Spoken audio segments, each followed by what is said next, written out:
What's good, my homages? Welcome back to another video. So as you can tell from the title above, we're going to be doing a story time behind my painting. It's called Take the Risk and Just Be Yourself. It's one of my paintings that I have up here. I've pretty much completed all of the stories behind these. So this painting here, the symbolism behind it has a lot to do with this one. This one is called Be Yourself or Die Inside. This painting here has a lot of the same kind of vibe to it, so if you're interested, the video from last Sunday that I posted, there's a story time behind this one. I'll probably put the link down in the description so you can check that one out as well. But this one is beautiful. I love it. I created this one and that one both in 2022, so I created them, by the time you watch this video, almost 3 years ago. So these are my real MVPs, so to speak. So for those of you who are new, welcome to my channel. My name is Tyler. I'm a self-taught artist in southern Minnesota. I've lived here my whole life. You can probably tell from my accent. There was one short time I lived in New Jersey for like 10 months, but pretty much the majority, 99.2% of my life, I've lived in this humble abode, cold state where I freeze my tootie off every year. But this piece is dedicated to just being yourself. These black and white lines kind of represent mental health, and the butterfly is making a path for you. This is your path here. And the mushrooms and the skeleton represent death and rebirth, so it's like the death of your old self, and it's kind of just growing. Mushrooms are really cute. They're very in style. They're very trendy lately. This dripping paint here is just kind of to give it that mysterious, eerie look. There's a rose here. I use a lot of roses in my artwork to, you know, basically represent love. Both of these paintings, that one and this one, I created these in a time in my life where I worried way too much about what everybody thought of me. I said in the last video from last Sunday, the people pleaser in me is slowly dying. It's a slow burn, my dear. But it's liberating, you know? Ooh, a lighting situation again. So snatched, baby. I feel like the more that I go throughout this life and the more that I create videos and the more that, you know, I change and evolve and grow into the person that I'm supposed to be, I feel like I'm becoming more me. I'm more Tyler than I've ever been. There's parts of myself that are coming back from when I was like, you know, in my late teens. There's things that I've been exploring. There's different things that I've been trying. And one thing about myself is I've never been afraid to try new things. I'm not afraid to go for stuff. I'm not afraid, like, even though I may have struggled with self-doubt, the belief in myself was so high. Sometimes maybe it was too high, but I feel like that's part of what makes me myself. And, you know, we all have like these little quirks about us, or maybe these things that might make us a little nerdy or geeky, and we kind of feel embarrassed about it. But I feel like the more that we embrace those little nooks and crannies about ourselves, the more that people are gonna like us for who we genuinely are, because we're not putting on a facade. I had someone comment on one of my YouTube videos a couple of months ago, and he said something along the lines of, "Oh my God, Tyler, I can't believe your YouTube channel is still small. I think it's because you're authentic." And that's the thing about me. I don't share everything, but I don't hide who I am. I'm very much so me. I'm really weird. I like to make people laugh. I make jokes and people are probably like cringing. I've been told I'm cringy before, and that's probably one of the best compliments I've ever had, if I must say so myself. You know, I remember that about my mom, and I feel bad about this, but she started a YouTube channel, God, when I was a kid. I was probably 15, 16, and she like jumped in this snowbank and she did a snow angel, and you know, I was kind of like, I'm like, oh my God, what is she doing? You know, I was being judgmental, and her inner child was coming out to play. She's like, come on, Ty, join me. And there's a couple times where I did jump in the snow with her because like, oh, what the fuck, why not? My mom had like this zest for life. I lost my mom to suicide back in 2012, and she was my absolute best friend. I've talked about this several times. I really feel like a broken record, but the reason I create art and the reason why I do everything that I do is because of my mom, Missy. She was my biggest inspiration, and she was my light. She was the light of my life.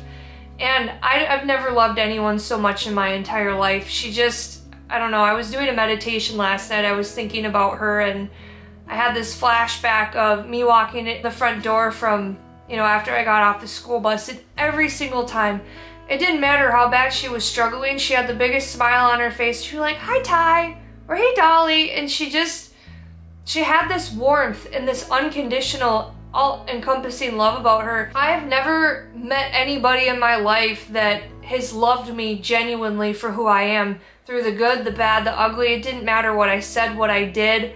And the same went for her too. I have this all-encompassing, unconditional love for my mom still to this day, because my mom is the reason I am who I am today. And, you know, did it break my heart when she left the earth? Absolutely. It fucked me up for a very long time. And it's taken me several years to get back to who I am and figure out this difficult walk through life, and just kind of feeling like I was going through this life in the dark with the lights turned off for the longest time. And I struggled immensely, and I don't think people, and it's no one's fault, but I've said this before, I don't think people realize how bad I struggled with my mental health. I didn't want to be here anymore. And now that I'm, 30 and I've done a lot of healing the last at least 4 or 5 years, I'm grateful to be alive. I'm grateful for the air in my lungs. I'm grateful to have a beating heart. I'm grateful that I have the ability to walk. I'm legitimately grateful about these things. And I feel like sometimes we go through hard things to kind of, this sounds really messed up, and I'm really sorry if you're going through something really hard right now, but unfortunately, these really hard moments is what shapes us into who we are. We have free will. We have a choice whether we can let it tear us down and destroy us, or we also have the choice to heal through it. And sometimes we need time. Sometimes we need time to lick our wounds. Sometimes we need time to just kind of sit with these really intense feelings, or for the longest time I suppressed them and I ran from it, and it haunted me, and sometimes it still haunts me to this day. These meditations I've been doing have been very intense to heal this inner child, and I didn't realize how badly I still hurt in parts of myself until I did an art show that was, I did an art show back in October. It was directly across from where me and my mom had our store. We sold like vintage clothing and artwork and prints and kind of basically everything that I do now in a way. I ran from art for such a long time, and that's why my art's based around mental health awareness. I really do feel like I'm repeating myself, but it's the God's honest truth. It's the reason why I create art is because of my mom. We would sit there for hours and have coffee and laugh, and I've never shared such a strong bond with any person on this earth. And I deeply miss her, I really do. I have this hope and I have this faith that, when I do meet the person that I'm supposed to be with, I'm gonna have that same kind of love with them. It's gonna be all-encompassing, unconditional. Obviously, it'll be romantic, which is way different in that sense, but somebody who can see me in my ugliness, who can see me at the worst parts of my life or the best moments, and love me regardless. I've accepted, if you're anything like me, we accept the love that we're willing to deserve, and I picked up people that I thought I could fix, and I picked up, I attracted people into my life romantically that liked the idea of me, but once they really got to know me, they decided that they didn't like me anymore. And this painting here is dedicated to anybody that's struggling with being themselves, who feels like they have to hold parts of themselves back. Those geeky little quirks about you is what makes you who you are. Before I end this video, I do have prints available of this. These are 8.5 by... to think about that, 8.5 by 11. They're on 80-pound cardstock paper. They're laser prints. And then it comes with this, this cardboard piece in the back. And then obviously my business card. And then they will come signed on the back of them. So these are available. These are $20 each. The original is also for sale on my website. I will leave links down in the description. I hope that this video resonated with you, or I don't know, just let me know what you thought of the painting and what you think of the story behind it or the symbolism. And I don't know, just feel free to share your journey with mental health or where you struggle with being yourself. I feel like this is a safe space where everybody can come together. My goal with this YouTube channel isn't about me. It's about helping other people, and it's about spreading awareness and telling the stories behind these pieces, because they do have such meaning and such symbolism, and I feel like they'll make an impact. But one of my goals is to create a safe community where people can come together and just uplift one another, because that's what life's about. So if you watched to the end of this video, I really appreciate you.